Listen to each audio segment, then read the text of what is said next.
அஸ்ஸலாமு அலைக்கும் வரஹ்மத்துல்லாஹி வபரகாத்துஹு. அன்பார்ந்த அனைத்து உறவுகளுக்கும் இனிய இரவு வணக்கம். எங்களை மீறி தொடரா பார்க்கலாம் அப்படின்ற மாதிரி பயத்திலையா இல்லை வீரத்திலையா ரெண்டில் ஏதோ ஒன்றுன்னு வச்சுக்கோமே. ஏன்னா அது டபுள் சைட்லேயும் கருத்துக்கள் வெளியாகுது இல்லையா. ஈரான் பயந்துட்டாங்க, பொதுமக்களை வச்சு பணைய வச்சு அவங்களுடைய பவர் பிளான்ட்டெல்லாம் காப்பாற்றிக்க பார்க்குறாங்க அப்படின்னு ஒரு பக்கமும், இதோ அடித்தா எங்களையும் சேர்த்து அடிச்சுட்டு போ அப்படின்ற மாதிரி ஈரானிய சிங்கங்கள் களம் இறங்கிட்டு அப்படின்னு இன்னொரு பக்கமும். அப்போ ரெண்டு பக்கமும் ரெண்டு கருத்துக்கள் இருக்குது. இருந்தாலும் எது எப்படியோ பொதுமக்கள் அனைவரும், மாணவர்கள், பாடசாலை மாணவர்களாக இருக்கலாம், கல்லூரி மாணவர்களாக இருக்கலாம், வயதானவர்களாக இருக்கலாம், பெண்களாக இருக்கலாம், குழந்தைகளாக இருக்கலாம், எல்லாருமே ஒன்று கூடி இருக்கிற இன்னும் கொஞ்ச நேரம்தான் எல்லா பவர் பிளான்ட், பாலம், அது இதுன்னு முக்கியமான இடங்கள் எதெல்லாம் அவர்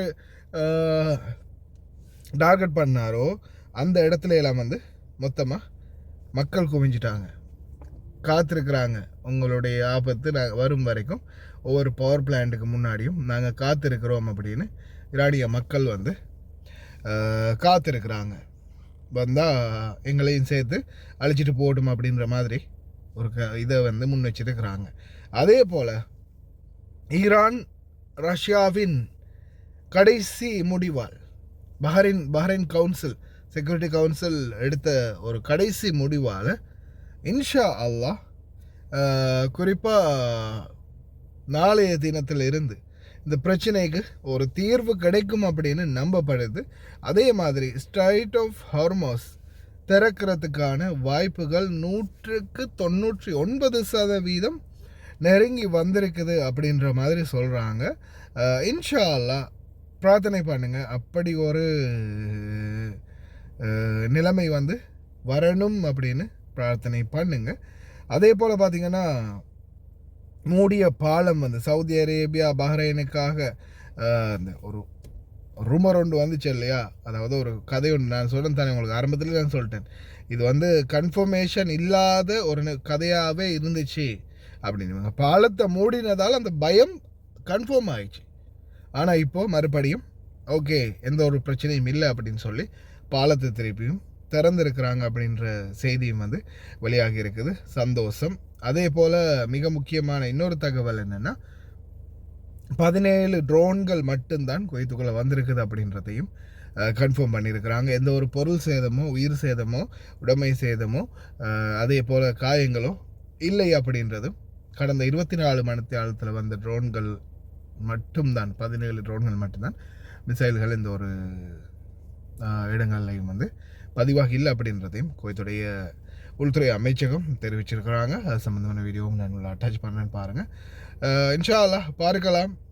சைனா ரஷ்யாவின் முடிவால் என்ன மாதிரியான மாற்றம் உருவாக போகுது, அவங்களுடைய வாக்களிப்பு எந்த அளவுக்கு பலனாக இருக்க போகுது, ஸ்ட்ரைட் ஆஃப் ஹார்மஸை திறக்கிறதுக்கு பல நாடுகள் ஆதரவு அளிச்சிருக்கிறதால நாளைய தினம் எப்படியான நிலைமை உருவாகும், அதே போல் யுத்தம் எந்த லெவலில் கொண்டு போய் முடியும் அப்படின்றத விடியும் போது எப்படியுமே பார்க்கலாம். அதே போல் பொதுமக்கள் ஒன்று கூடி இருக்கிறதால எந்த ஒரு டிசிஷனையும் இப்போதைக்கு எடுக்க முடியாத நிலைமைக்கு ட்ரம்ப்பும் தள்ளப்படுறதால எப்படியுமே இது ஒரு சுமூகமான நிலைமையில் அடுத்த 12 மணி காலத்துக்குள்ளே கம்ப்ளீட் ஆகும் அப்படின்றதுல எந்த ஒரு மாற்று கருத்தும் இல்லை. இன்ஷா அல்லாஹ் பொறுத்திருந்து பார்க்கலாம்.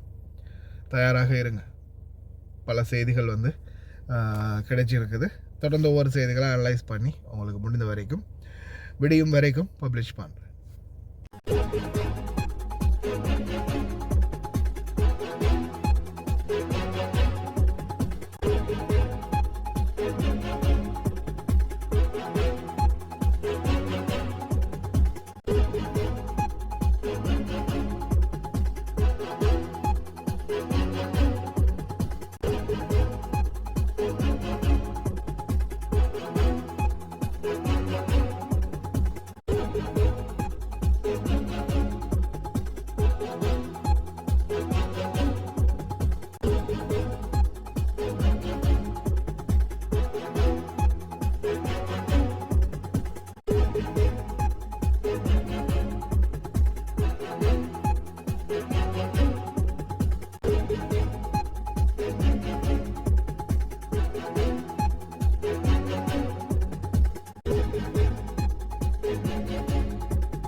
نلتقي بكم في هذا الإيجاز في ظل الأوضاع الراهنة التي تتطلب أعلى درجات الجاهزية واليقظة، حيث تواصل أجهزة الدولة أداء مهامها بكفاءة عالية وعزيمة راسخة مدعومة بتنسيق مستمر واستعداد متكامل للتعامل مع مختلف المستجدات، بما يضمن الحفاظ على أمن الوطن وسلامة الجميع. وخلال 24 ساعة الماضية شهدت البلاد عدد من المستجدات، حيث باشرت فرقة تخلص من المتفجرات التعامل مع 59 بلاغ ناتج عن سقوط شظايا مرتبطة بعمليات الاعتراض الدفاعي، ليرتفع إجمالي البلاغات منذ بداية العدوان الآثم إلى 758 بلاغا. وننتقل الآن إلى عرض مرئي يبرز جانبا من الجهود الميدانية التي تبذلها فرقة تخلص من المتفجرات في التعامل مع البلاغات المرتبطة بسقوط الشظايا أو الأجسام المجهولة داخل أو خارج مناطق التهديد، بما يعكس مستوى الجاهزية والتنسيق العالي بين مختلف الجهات المعنية.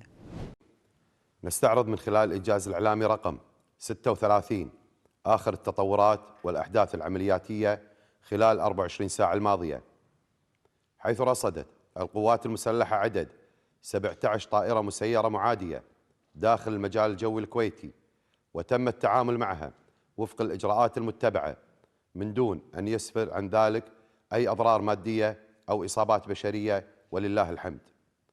كما قامت مجموعة التفتيش والتخلص من المتفجرات التابعة لهندسة القوى البرية بالتعامل مع عدد 15 بلاغ، وذلك وفق الإجراءات المعتمدة. وتؤكد القوات المسلحة استمرارها في أداء مهامها وواجباتها بكفاءة ويقظة في إطار من الجاهزية المستمرة والاستعداد الدائم، بما يعزز أمن الوطن ويحفظ سلامة المواطنين والمقيمين. ونسأل الله تعالى أن يديم على وطننا نعمة الأمن والأمان في ظل القيادة الحكيمة لسيدي حضرة صاحب السمو أمير البلاد القائد الأعلى للقوات المسلحة الشيخ مشعل الأحمد الجابر الصباح حفظه الله ورعاه، وسمو ولي عهده الأمين الشيخ صباح خالد الحمد الصباح حفظه الله. والسلام عليكم ورحمة الله وبركاته.